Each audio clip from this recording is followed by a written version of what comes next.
Bueno, pois entón pasamos a empezar o acto e temos con unha das persoas tamén que se incorpora ao Ateneo Atlántico e que hoxe debuta aquí con nós, que é Rosa Pascual, que agora nos vai a falar do... Gracias, Fernando, un aplauso para Rosa.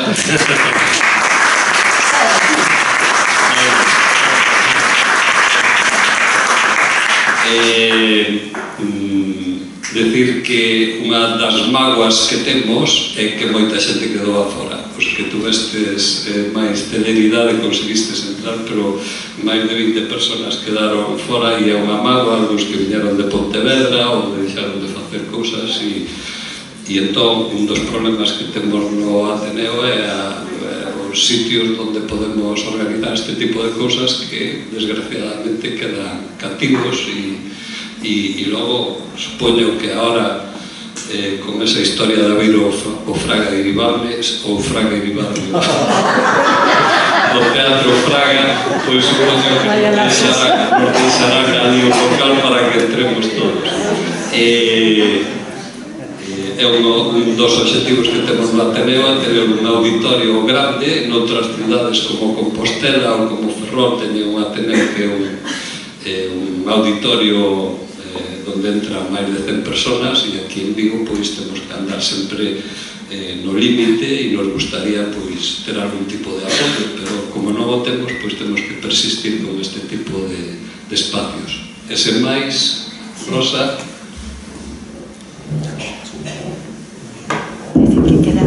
Queda grabada para que a xente que non puido ver. Boa tarde a todas e todos e benvidos a este encontro con Pepe Álvarez, que coido que nos vai interesar.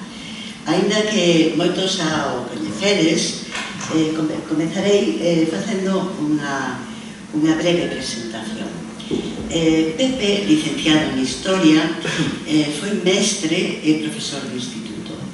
O seu compromiso coa educación levou a escribir numerosos artículos sobre temas relacionados como a didáctica, o medio ambiente, a historia e a participar como relator en congresos sobre estas temáticas. É colaborador do xornal Nós Diario e mantén un blog sobre a historia da represión franquista en Pontevedra e comarca titulado Pontevedra nos anos do medo. Actualmente adícase a investigación e difusión das súas achegas ao teatro e tamén ao cultivo dunha horta, que iso é moi importante. Dende 2013 ten publicado varios libros, uns en solitario e outros participando en obras colectivas.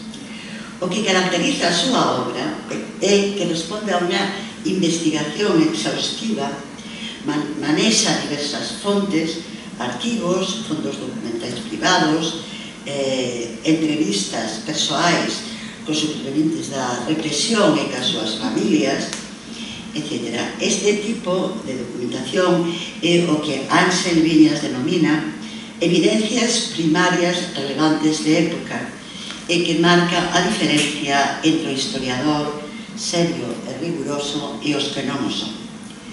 Na súa obra amósanos unha sociedade afranquista, violenta e corrupta e que utiliza o medo para someter a población. Unha estrategia planificada dende arriba que contaba coa colaboración da Falanxe, da Garda Cívica, o Exército e a Xudicatura. Pepe o fai achegándonos ao territorio, poñendo nomes aos represaliados e aos represores, relatando as súas historias. Moitas das vítimas son xente que apenas sabe ler e escribir, xente pobre que non ten quen a defenda. O noso autor sácaos do anonimato, o que representa un primeiro paso para facerlles justiza e darlles a reparación que merecen. Para poder sobrevivir neste réxime de terror, algúns fuxiron ao monte. Tratábase de evitar pôr en peligro tanto a súa propia vida persoal como a da súa familia e, sobre todo, o futuro dos fillos. Este silencio acaso nos roza a nós tamén un refacho do vento que envolvía aos de antes. Acaso nas voces as que estamos oído non resoa o eco doutras voces que deixaron de soar? Si é así, un secreto compromiso de reunión está daquela vixente entre as xeracións do pasado e a nosa. Un pouco máis adiante, engade Benjamín: o que podemos esperar dos que dirán non é que nos agradezcan polas nosas grandes accións, sino que se lembren de nós, que fomos abatidos.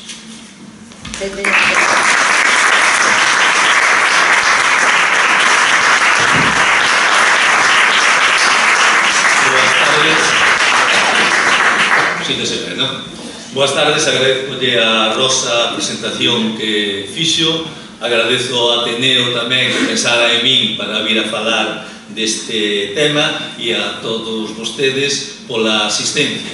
E quero facer un cariño especial, que teño que facelo, a unha persona que eu admiro moitísimo e que está un ciclo de conferencias por cada amplitude que estivo. Entón eu votei por outra opción, que sería facer unha serie de catas que me parecen significativas na historia da represión en Vigo e tratar sobre elas. Entón eu falaría moi relacionado con San Simón das sacas, do que é a represión extrajudicial, porque ademais temos material novo sobre elas. Despois falar sobre un caso de represión judicial, entre comillas, judicial, porque non había as máis mínimas garantías, pero que non se fala moito del, que é o caso dos tenientes da Garda de Asalto de Vigo que se mantiveron leais ao goberno republicano e que por eso se lle fixo un xuicio moi interesante tamén. Despois falarei sobre a resistencia armada, sobre o caso do que posiblemente foi o último ou penúltimo membro do destacamento guerrilleiro Paco Barreiro, que é un destacamento que ten moita actividade na zona viguesa, a morte de Agustín Álvarez, Tito ou Caralladas, que eran os algumes que tiña.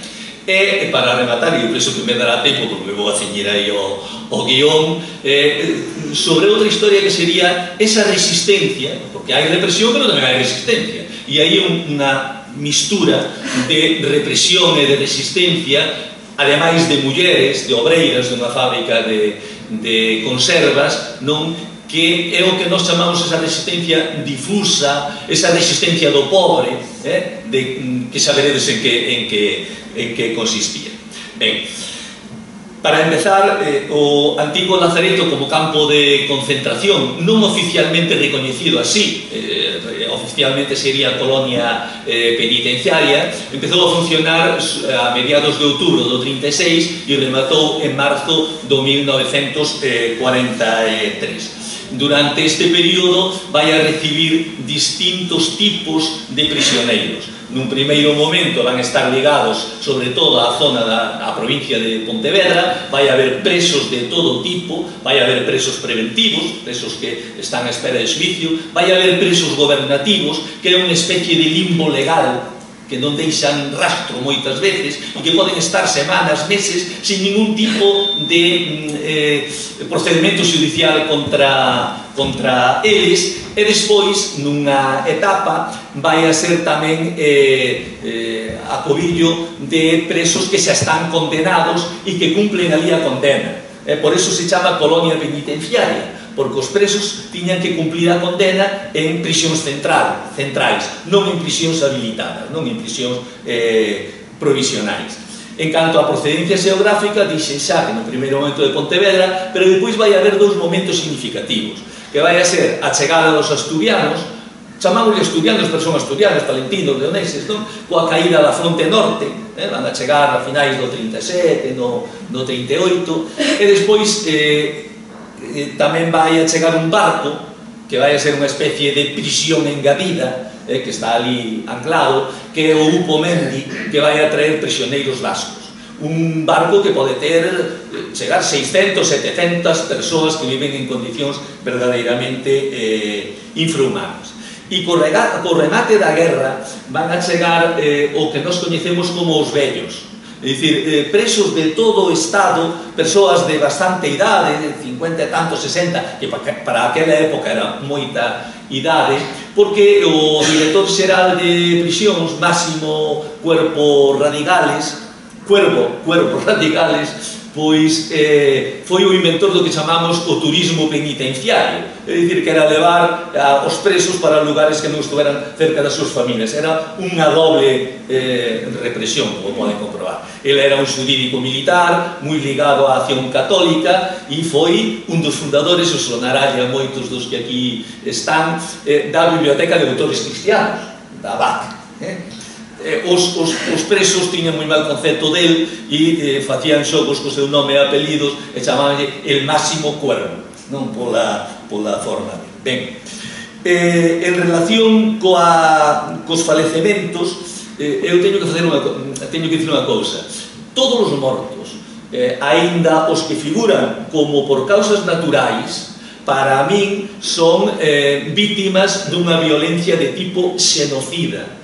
E digo xenocida no sentido de que era o resultado dun obxectivo de eliminación social ou física dun grupo que estaba definido ideolóxicamente, o sea, por motivos ideolóxicos, de aí ven o de xenocida, e as características dese grupo estaban definidas polos propios perseguidores, polos propios verdugos, non?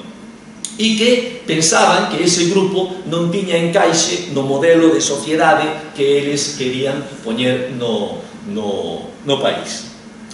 En canto ao número de falecidos, eso vai a variar según as fontes e criterios que se utilicen, según utiliza só os que morreron físicamente na illa, ou se tamén os presos da illa que morren, como veremos, por outras circunstancias fora. Ademais, temos un problema coa documentación, falta de documentación, non se ten acceso a gran parte desa documentación, está aí no penal da Lama, nas condicións en que está outra anomalía deste país, cando este tipo de documentos teñan que estar nos arquivos e abertos non só aos investigadores, senón a ciudadanía en xeral. Pero para que o mínimo, o autor que dá menos serían 517, pero foron bastantes máis. Hai un feito que nos pode dar unha idea. O alcalde de Vigo, Luis Suárez Llanos, escribe unha reclamación, non? E di, no 41, di: entre la población penal de la colonia penitenciaria establecida en la isla de San Simón de la Ría de Vigo concurren de 10 a 12 defunciones diarias. No 41. E el decía porque el pide que se lle dé unha axuda económica, porque por un lado os cemiterios de Vigo, que era onde se enterraban, estaban colapsados, e porque o Ayuntamento de Vigo tiña que facer frente ao traslado, e iso supoñía uns gastos que non podía ter. Eu non sei se estou falando demasiado rápido, é que non quería... Vale, moi ben. As condicións sanitarias e a alimentación, así como a depresión do estado de ánimo, foron os causantes da maioría das mortes. En canto á depresión do estado de ánimo, un dos presos ali, un médico moi conocido, pontevedrés, Celestino Poza, pois ele fai unha declaración que dicía: existía entre toda a población penal unha depresión de espírito tan brutal que rebasaba os límites del terror. Para que vexa.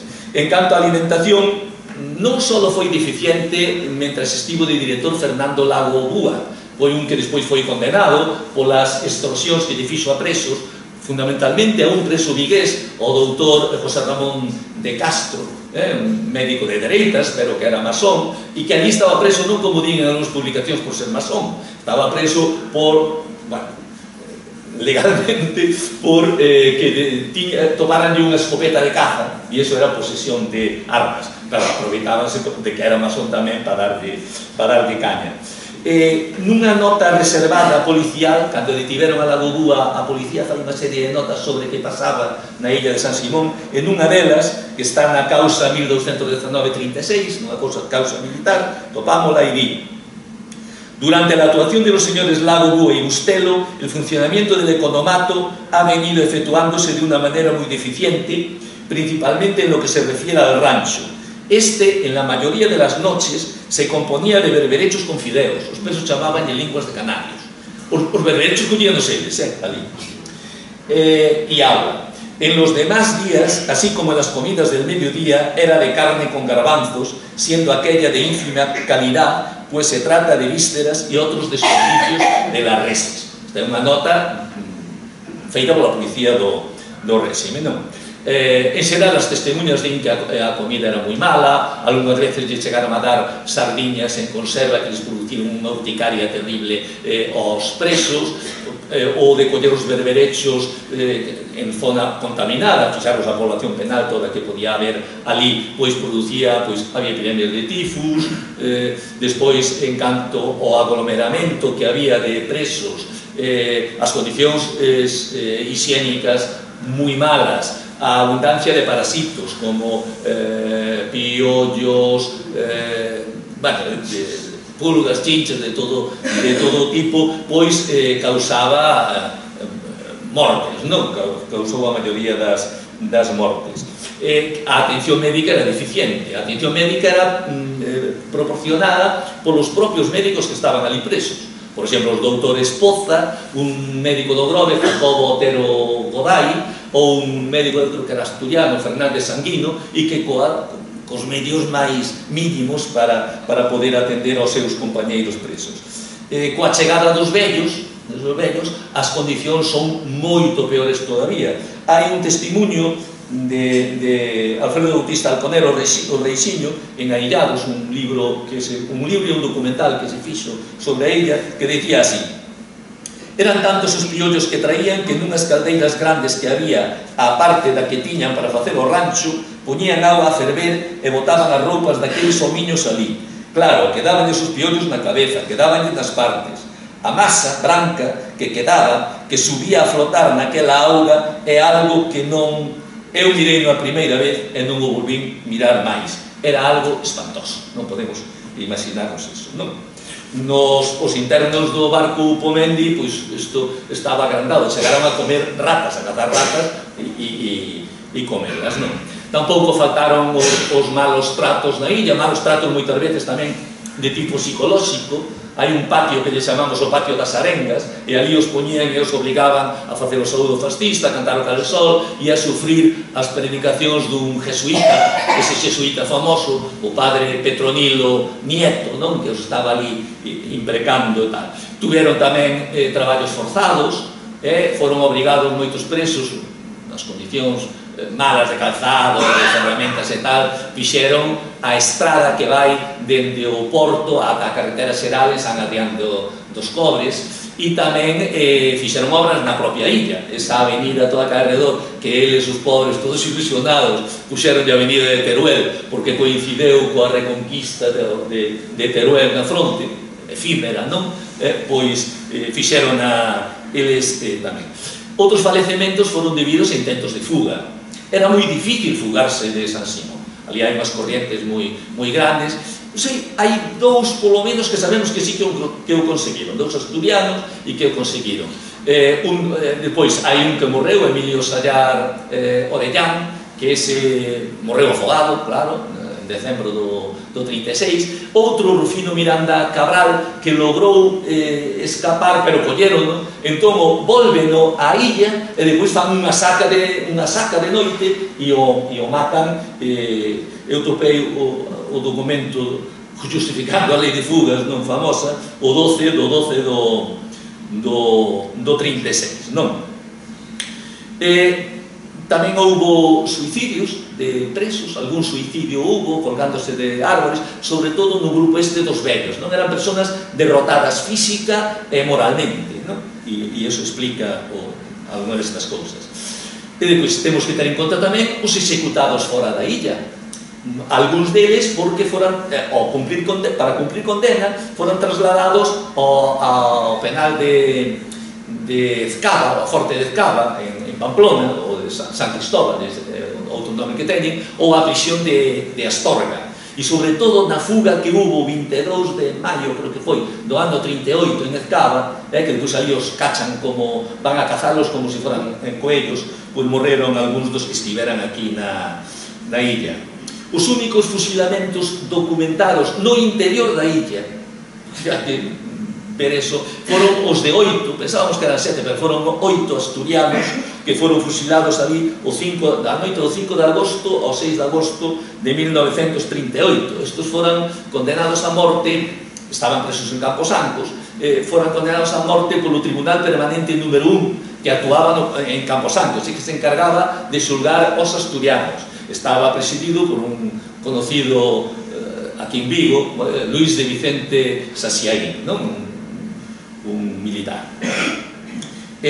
Aí Manolo Barros, un preso de aquí de Redondela, afirma a actuación do padre Petronilo Nieto despois do fusilamento de Sevilla.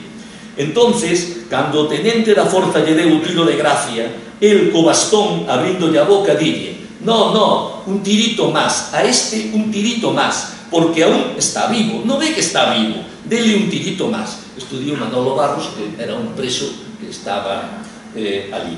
Ben, pasamos ao tema das sacas, un fenómeno ligado a San Simón, pero non exclusivamente a San Simón, sino que se repite tamén noutros cárceres, no cárcere do Frontón, na normal de Pontevedra, no resto das cárceres, que tamén temos documentado no resto do estado da zona sublevada. Hai estudios feitos en Logroño, en Navarra, etc.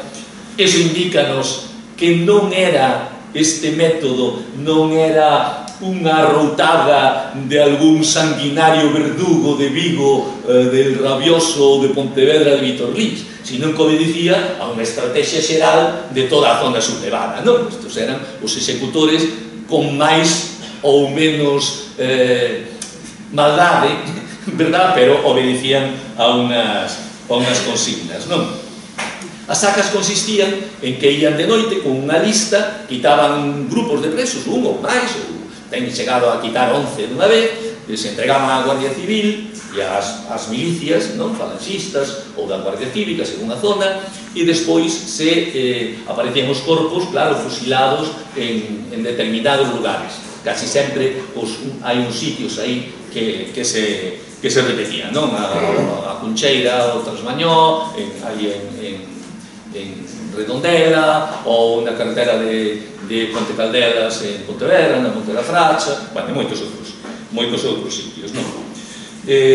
A metodoloxía, para investigar o tema das sacas, a metodoloxía que empreguei foi facerle un seguimento a todos, a un grupo moi significativo de asesinados no ano 36 e no ano 37. Entón, baleirando as causas militares que están no arquivo de Ferrol, pois podíase ver, atopar cousas. Por que? Porque había unha burocracia que sempre deixaba documentado todo. É dicir, cando se sacaban os presos, pois tiña que haber unha orde para quitalos da prisión. Esa orde firmaba alguén, e eso está ali. E había un recibo, porque cando a Guardia Civil recollía os presos para, en teoría, levados para outro cárcere, asinaban un recibo co nome de quen o recollía. E para xustificar a morte destas persoas, había tamén outro documento feito polo xefe da Guardia Civil, en Pontevedra era o comandante Velarde, donde xustificaba a aplicación da chamada Lei de Fugas.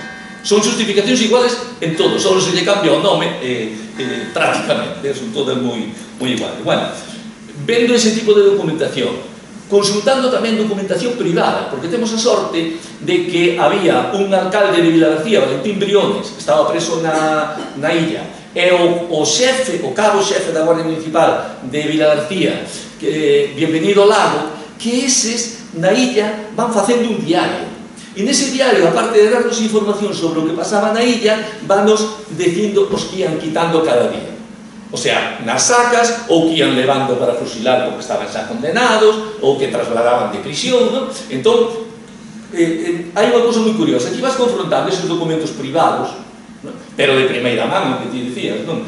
Son fontes primarias, aí valos confrontando e coincide perfectamente o que te topas nos arquivos militares co que contaban eles.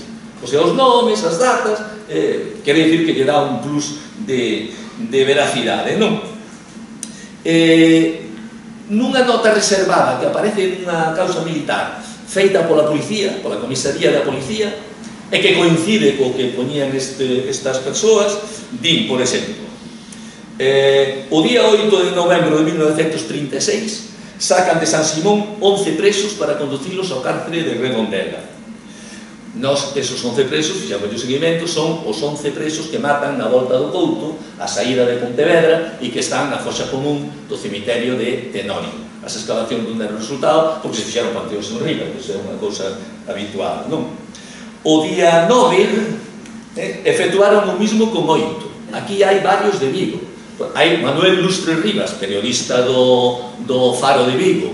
Despois temos a Vítor Fray Castellanos, que era un mozo fillo do mestre Vítor Fray e de Placeres Castellanos. Había outro que era masón, Abdón Simón da Ponte, era Monteferro, o nome simbólico na masonería, que era da loxa Vicus número 8 daqui de Vigo. Ben, pois estos aparecen mortos no alto da Cuncheira a madrugada do día 10, todos menos Abdón Simón da Ponte, ese que era masón, que nesta ocasión sálvase.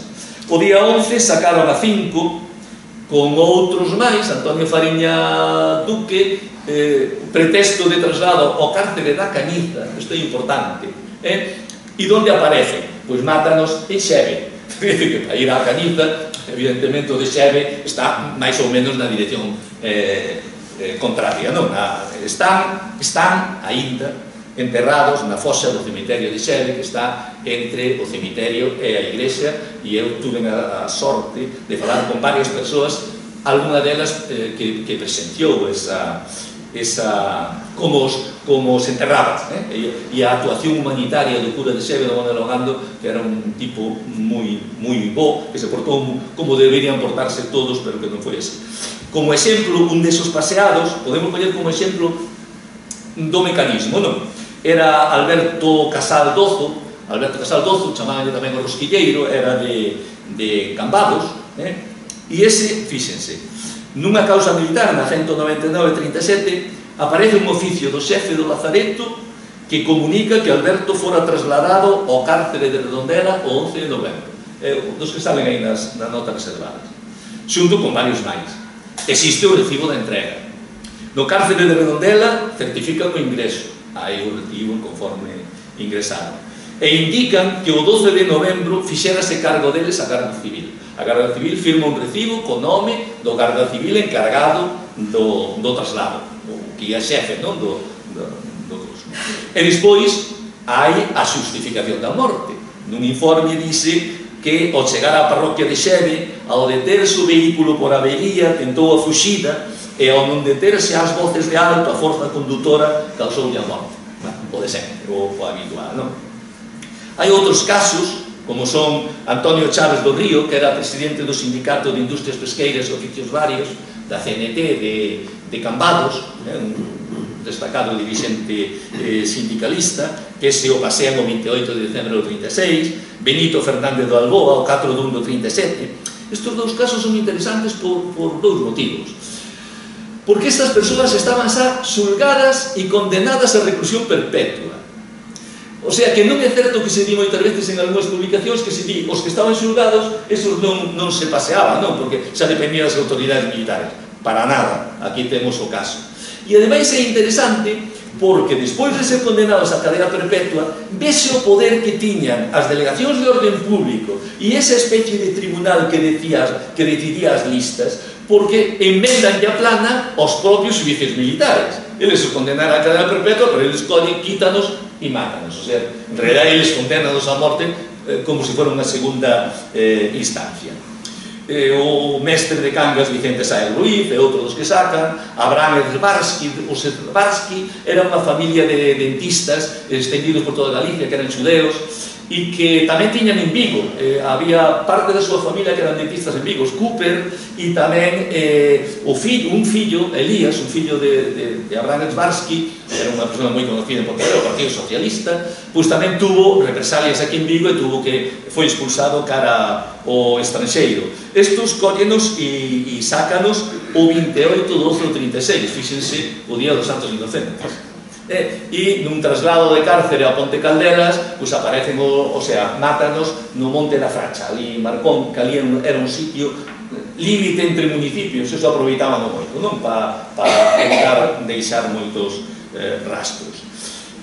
Os intentos de fugas eran todos iguais, como xa dixen. Ben, e agora vamos, e quen decidía o listado destas persoas? Quen decidía a quen había que sacar? E en eso sí que temos avanzado bastante, con todo ese seguimento de causas, con documentación particular, con 1000 historias, pois topamos. Hai unha causa que é importantísima, que é a que publicamos tamén en Os Nomes do Terror, o libro este, que é a causa 440-40, porque esa causa é sobre a morte, o asesinato dun concelleiro pontevedrés que era abogado do goberno civil e que o seu irmán era un alto cargo do réxime. Entón, el que fai? El ten a suficiente influencia como para facer que se investigue esa morte. E ao investigar esa morte, algúns dos participantes nesa morte, cando lle garantizan que non lles vai pasar nada, cando o presidente ou o comandante militar lles di que non lles vai pasar nada, pois eles empezan a cantar. Eles, os propios autores, empezan a decir o que pasou.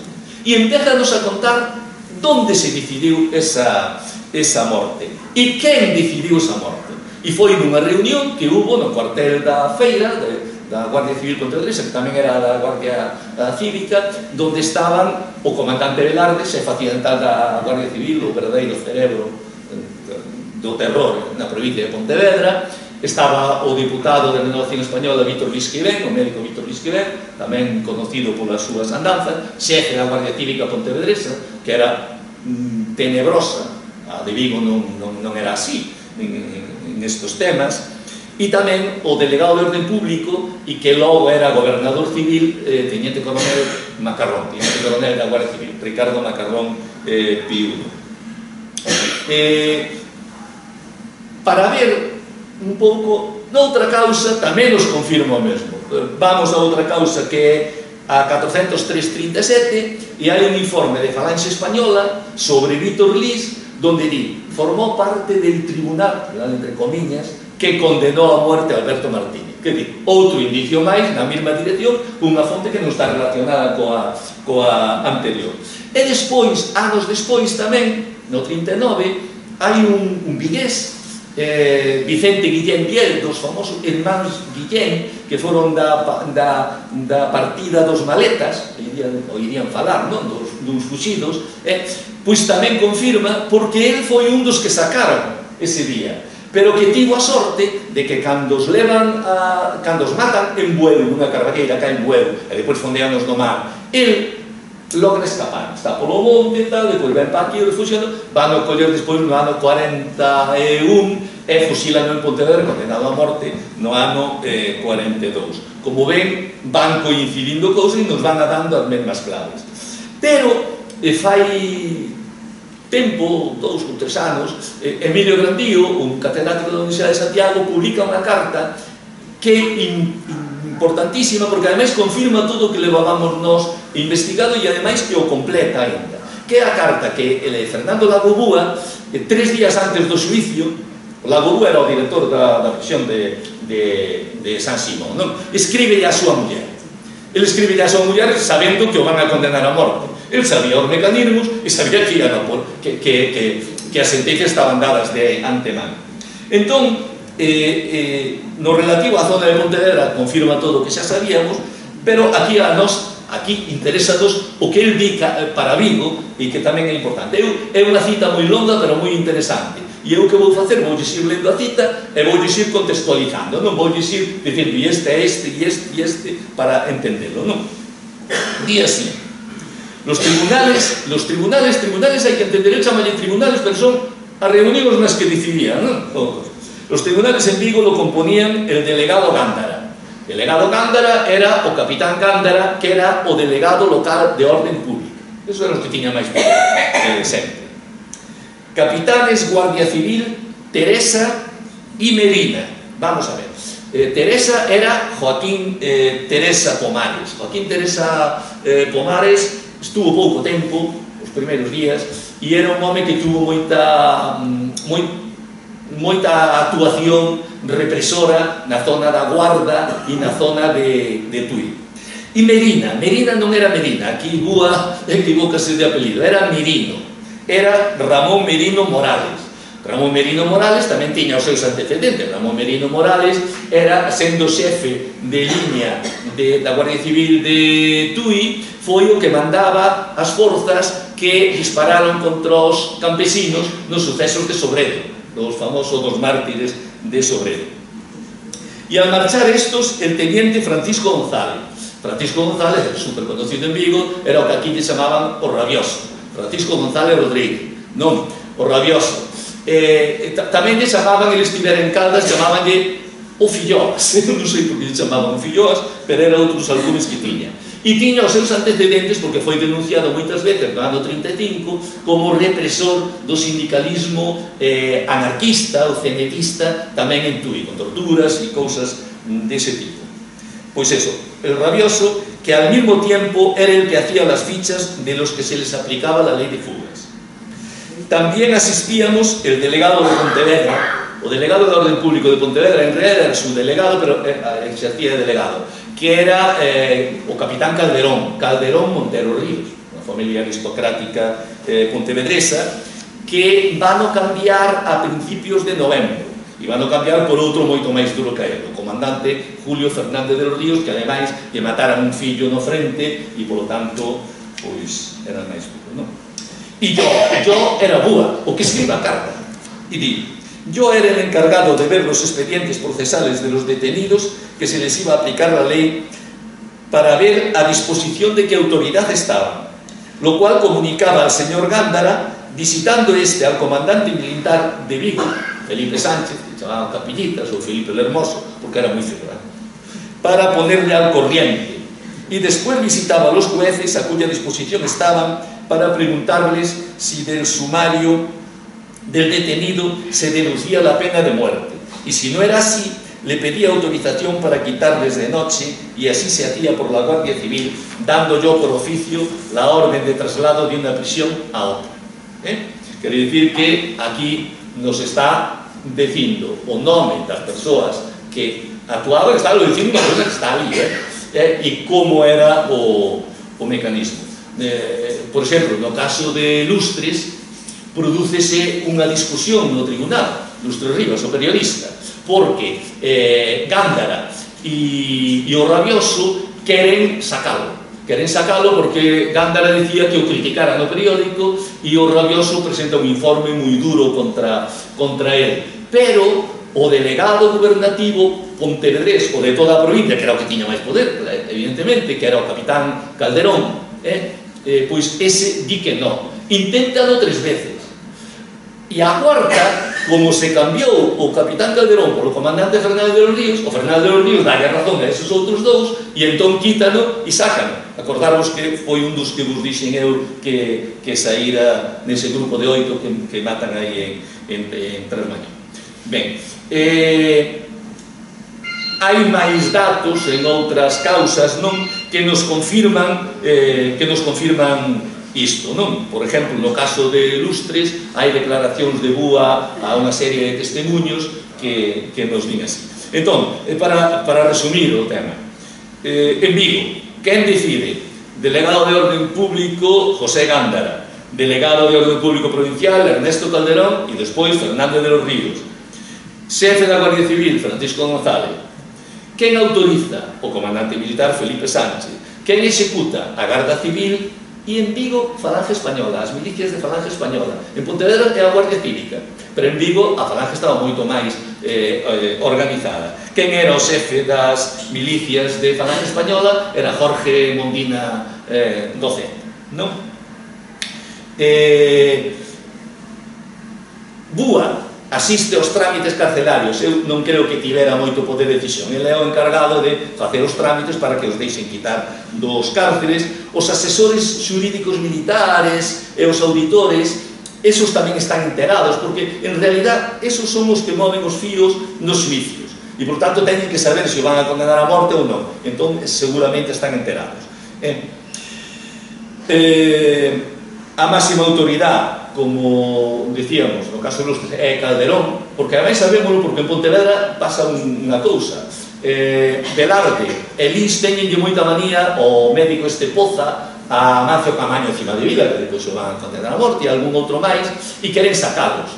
E Calderón dille que non. Dille que non, e non son capaces de sacalos. A Camaño condenan a morte e matan, pero bueno, non quitan o resto. Quen proporciona información sobre as persoas que vas a quitar? Para fazer o expediente tens que saber quen eran esta xente. Pois está claro que a Guardia Civil xa ten da folga xeral revolucionaria do 17, despois co Somatén de Primo de Rivera, unha das funcións que tiña era facer listados de desafectos, de disidentes, creo que era como dicían, en cada lugar. E depois do 34 teñe fichado a todo militante obreiro e todo o que signifique. E ademais o Servicio de Información e Investigación de Falange, que aquí en Vigo funcionaba. E o xefe era Mondina tamén, porque eu que fixen así algo sobre Mondina, que o nomeara Daniel Guigas como xefe de investigación, el no ano 35 di que está organizando el fichero de los más destacados elementos marxistas, organizando el fichero. En el 36 di, facilité a las autoridades militares los numerosos antecedentes para la represión de los revolucionarios en la ciudad de Vigo y sus alrededores. Confesión de parte. Isto non quere decir que non pudera haber influencias exteriores, a favor ou en contra tamén, eso tamén a sabía. Ben, isto en canto ás sacas,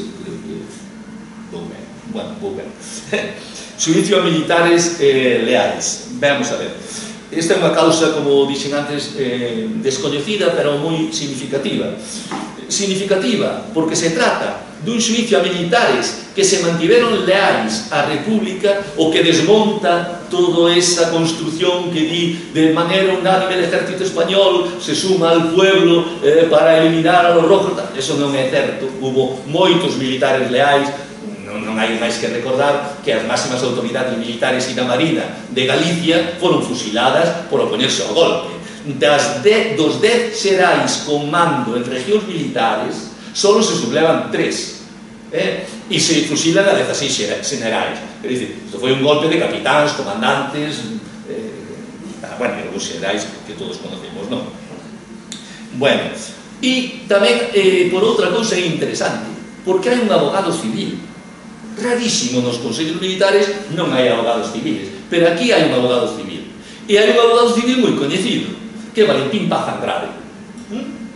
Entón, claro, o papel dos defensores militares eran xente que non tiña formación xurídica, nunca, ou casi nunca, e que se limitaban a pedir clemencia, a dicir que, bueno, non teñen tanta culpa, foron inducidos polos dirixentes da rebelión, esas cousiñas. Pero Valentín Paz Andrade, vaille a línea de flotación, claro, fai unha defensa xurídica, vai a línea de flotación da falta de xuridicidade dos consellos de guerra, non? Por exemplo, el di, pois hai inexistencia de delito. Por que prenden a estes tenientes? Porque cando Felipe Sánchez, antes de proclamar o bando de guerra, lles di, obedecerme a min, unídevos ao golpe. E eles dinde que non, que eles que obedecen aos seus legítimos xefes, que son as autoridades de Madrid. Entón, claro, dille Paz Andrade, hai inexistencia de delito, porque se non estaba publicado o bando de guerra, eles en realidade defendían dos seus mandos civiles, non tiñan por que estar obligados a obedecer ao comandante militar, non? E céntrase ademais en que, aínda que deran por bo a existencia do bando de guerra, eles non desobedeceran ao comandante militar despois da promulgación do bando de guerra, porque, como se negaron antes, se os detiveron, estaban detidos, non puderon ter unha actuación contraria non ao bando de guerra, porque ademais ese bando de guerra era un bando de guerra ilegal, porque, según a Lei de Orden Público do ano 1933 da República, para declarar o estado de guerra, a única autoridade que podía facelo era o goberno legal da República. Non podían os militares proclamar o estado de guerra. Non, era o goberno militar o goberno da República proclamaba o estado de guerra e entón a nación pasaba a depender da autoridade militar, pero non antes, non?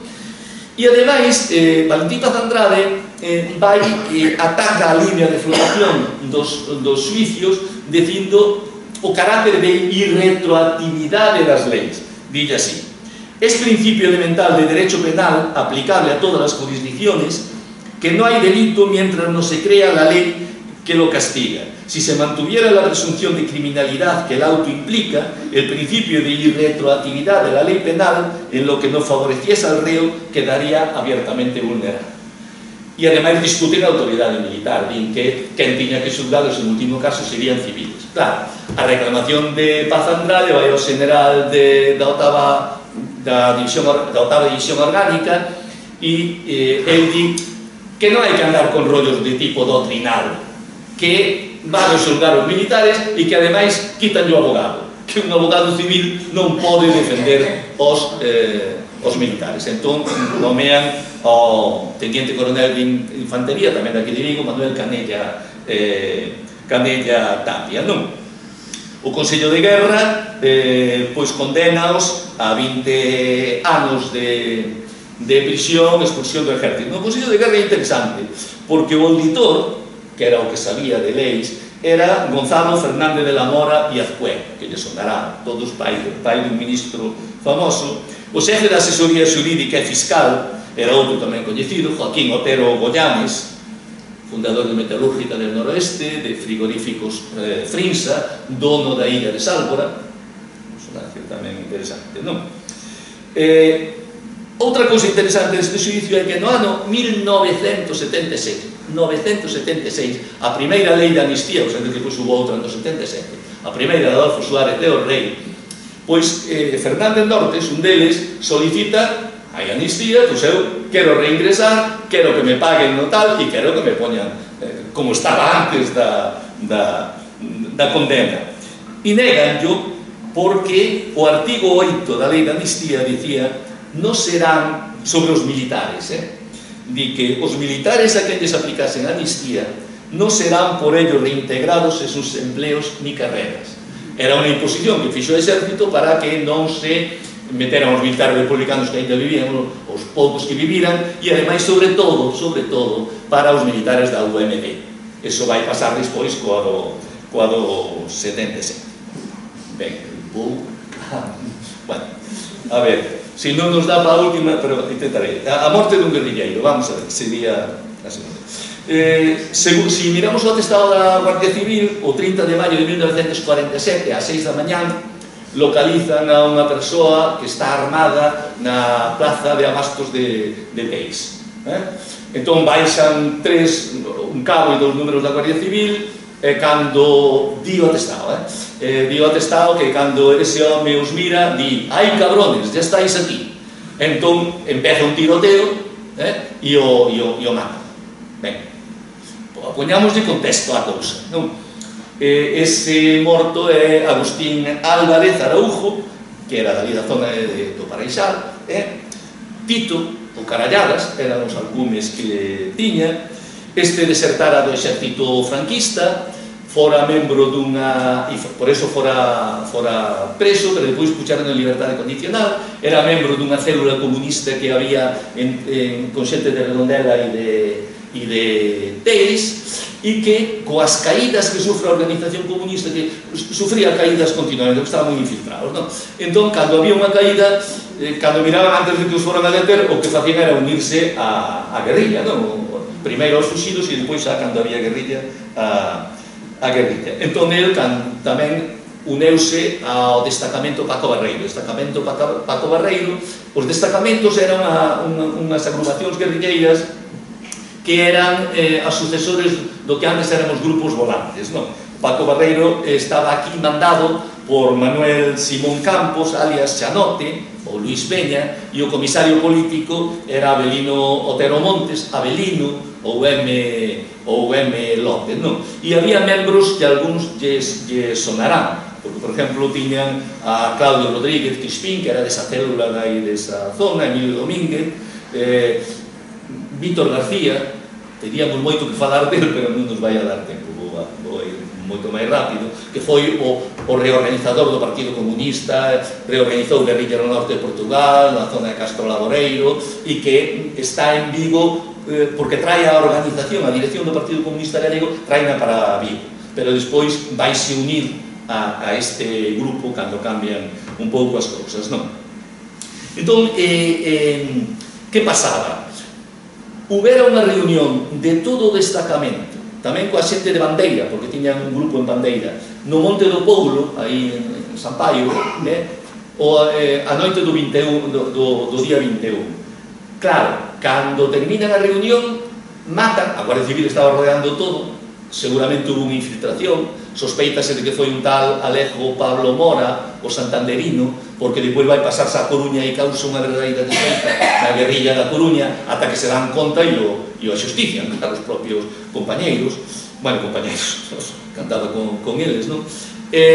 Entón, matan a Sanote e matan a Belino.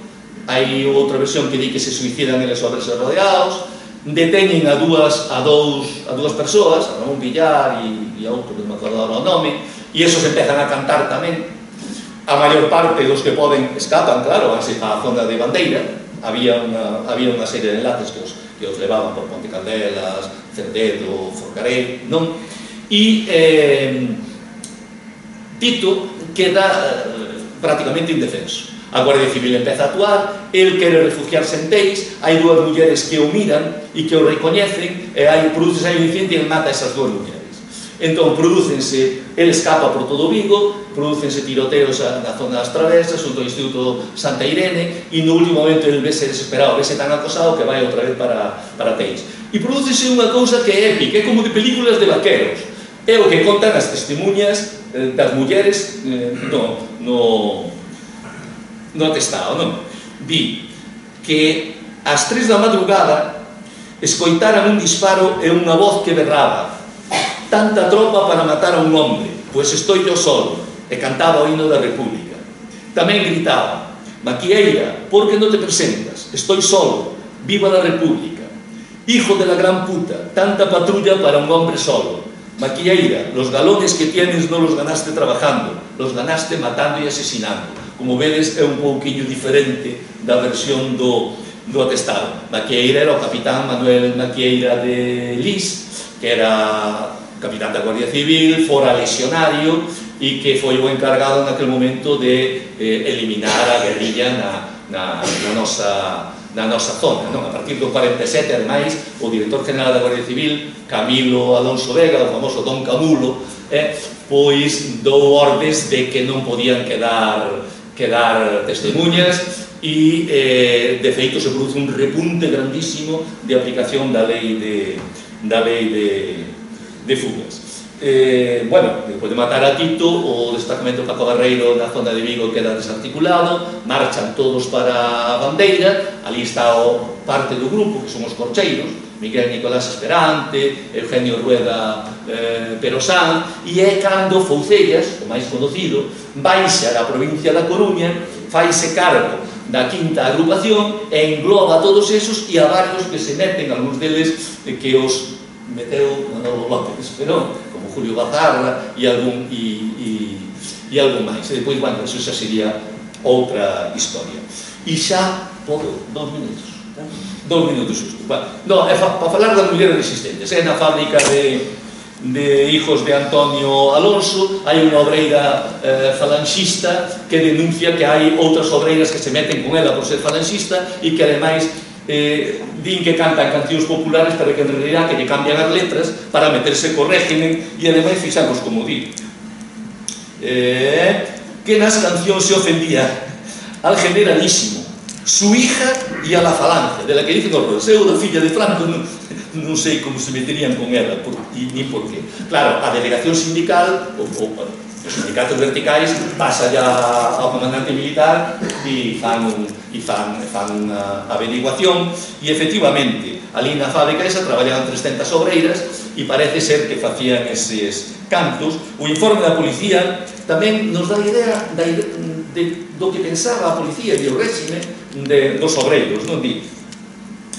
Como en todas las que trabaja elevado número de personas de condición obrera, no ha sido posible desterrar entre ellas el virus marxista que les inculcaron los dirigentes, creyéndose que por este motivo comentarios de mal gusto y desfavorables al glorioso movimiento nacional, admitiéndose la posibilidad de que se hayan efectuado los cánticos de referencia, pero en forma mesurada y circunscrita a un grupo de personas. Y esos cánticos, de producirse, lo han sido, como se dice, en voz baja, porque si bien puede existir todavía entre el personal obrero esa simpatía hacia lo que significa el marxismo, es indudable que existe también en ellos el consiguiente temor para producirse en forma francamente ostensiva. Bueno, en conclusión, encausan a Loida Adelaida Pereira Figueroa, Otilia do Camiño García, Ángela Quintáns Doldán, Piedad da Fuente, fanlle o xuicio e condenanas a 6 anos e un día a Otilia, Piedad e María Teresa, e depois as outras, a Loida, que era máis nova, por ser menor de edad, pois só a menor de edad, daquela era 21 anos, pois as condenan a 6 meses e algunha outra a solven. Pero o interesante e xa termino, de verdade, é que, a pesar desa condena, na mesma fábrica, días despois, un grupo de obreiras é denunciado polos veciños, por traballadoras de outra fábrica, por estar cantando la Internacional. É dicir, fixaron, no xuicio dice: exteriorizando su ánimo decidido de simpatía y solidaridad con la rebelión marxista activa, formaron un grupo que a grandes voces y junto a una ventana de la fábrica entonó el himno La Internacional, consagrado como oficial en la zona que la rebelión roja domina en nuestra patria y significa el espíritu del socialismo marxista internacional. Claro, aí o escarmento foi terrible, porque as 4 que colleron condenáronas ni máis ni menos que a reclusión perpetua por un delito de adhesión á rebelión. Pasaron polo cárcere de Saturrarán, famosa, por Palma de Mallorca e tal. Eu sinto porque fun demasiado depresa e habería que renderse un pouco máis, pero bueno, temos que...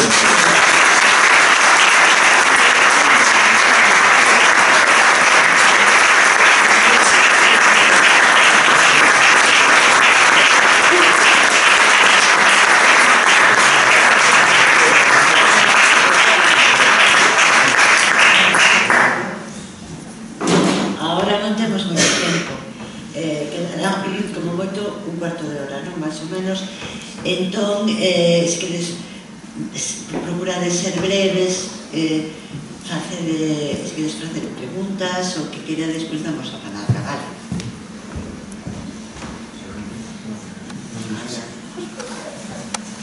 Penso que se me escoita. Sí, sí. Quisiera, non me pensando a mí, teño un poco. Quisiera saber si hubo alguna muller apesada no campo de concentración da illa de San Simón. Ese é o tema. Vamos a ver, ese é o tema que está estes días no Candeleiro. Nos tiñamos constancia de testemunhos de 3, agora xa 3 persoas de Marín, unha delas filla que aínda vive, a súa nai, que decían que foran a San Simón a visitar a súa nai nos primeiros días do cárcere de San Simón.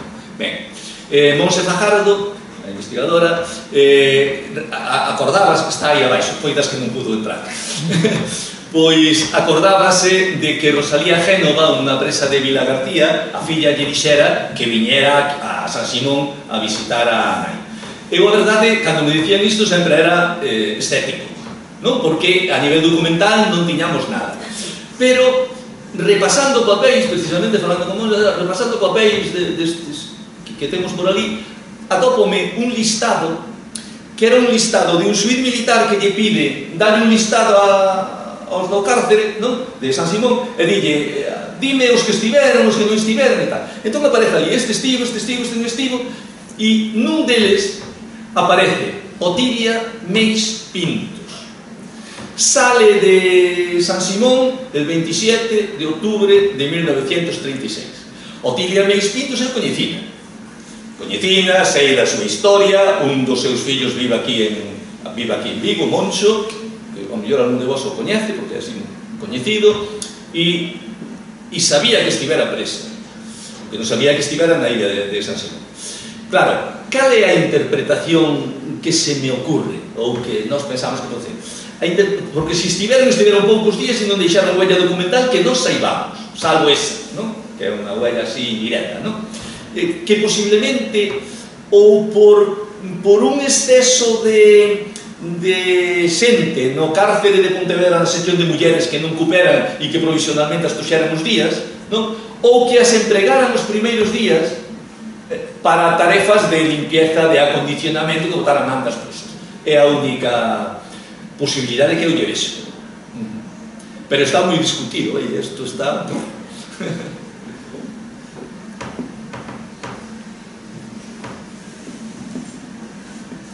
hai máis.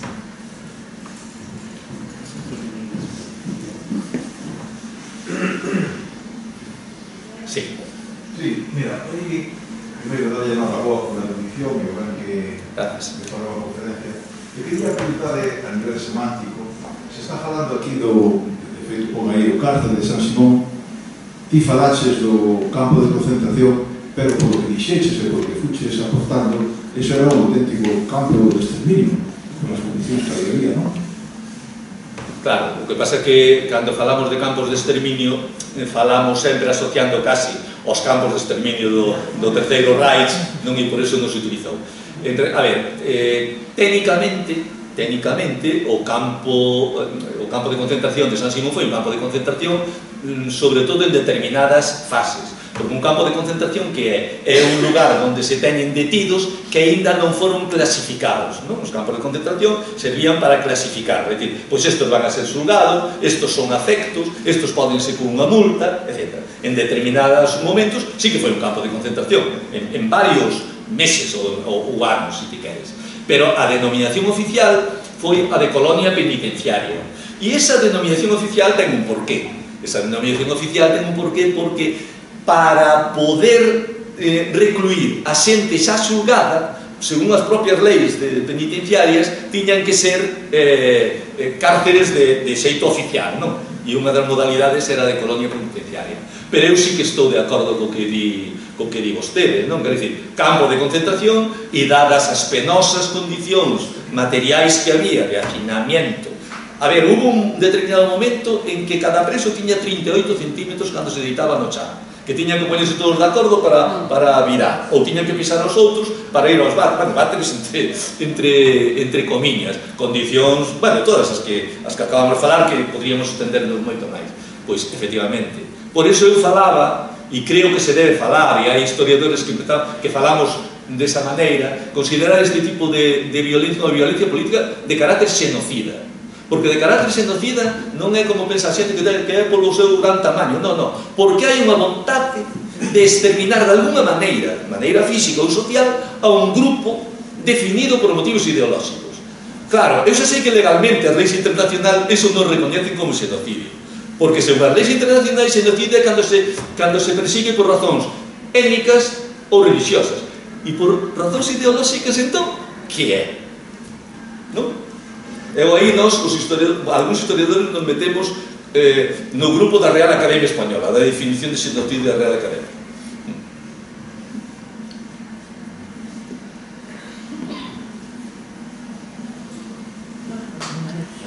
Sí. No, nada, unha curiosidade. Este último caso que comentaches das mulleres da fábrica era en Vigo, entendo, non? Era en Vigo, era hijos de fábrica de conservas, hijos de Alonso. Eu no último libro lle dedico un capítulo a elas, porque ademais... En Guixar. E en que ano era isto? Eso foi no 38, era en tempo de guerra, porque cando cantaban a Internacional, pa máis Inri, estaban visitando a fábrica. Por outro lado da fábrica, algúns militares italianos que estaban invitados, porque sabes, os conserveiros tiñan moi bo feeling con... 38, creo que... Sí. 38. Mira, había un señor levantado. Sí. 38. Quería preguntarlle si en Galicia había outros casos similares ao da illa de San Simón, porque eu viví en Celanova e sei que no mosteiro de Celanova, por exemplo, ocurrían cousas tan monstruosas como esta, verdad? Sí, a ver, en Galicia hai documentados moitos campos de concentración, en canto a campos de concentración. Si hai moitos, pois hai en Padrón, en Boiro, en Lavacolla para a construción, bueno, depois temos Camposanco, Soia, bueno, moitos. Si o di referido ao tema das sacas, que en Celanova foron moitas, ainda ahora estes días estivemos ali porque con os asturianos ou tal, pois sí, era común a todas as prisións e prácticamente a todos os campos de concentración a existencia de sacas. Hai sacas en Oia, hai sacas en Camposancos, hai sacas en Celanova, sí, era generalizado.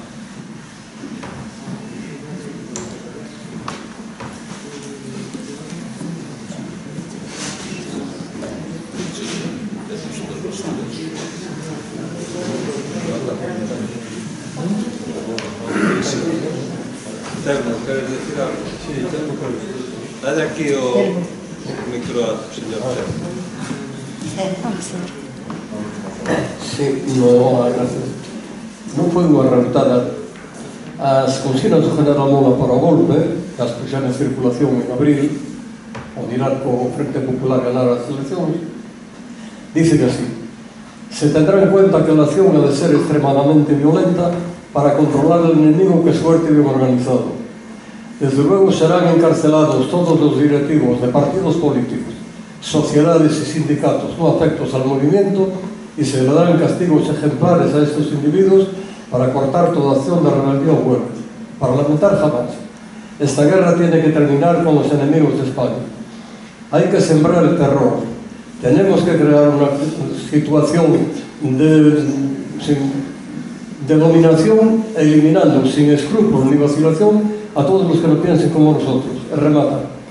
A todos los defensores del Frente Popular, conocidos o escondidos, deben ser fusilados. En España.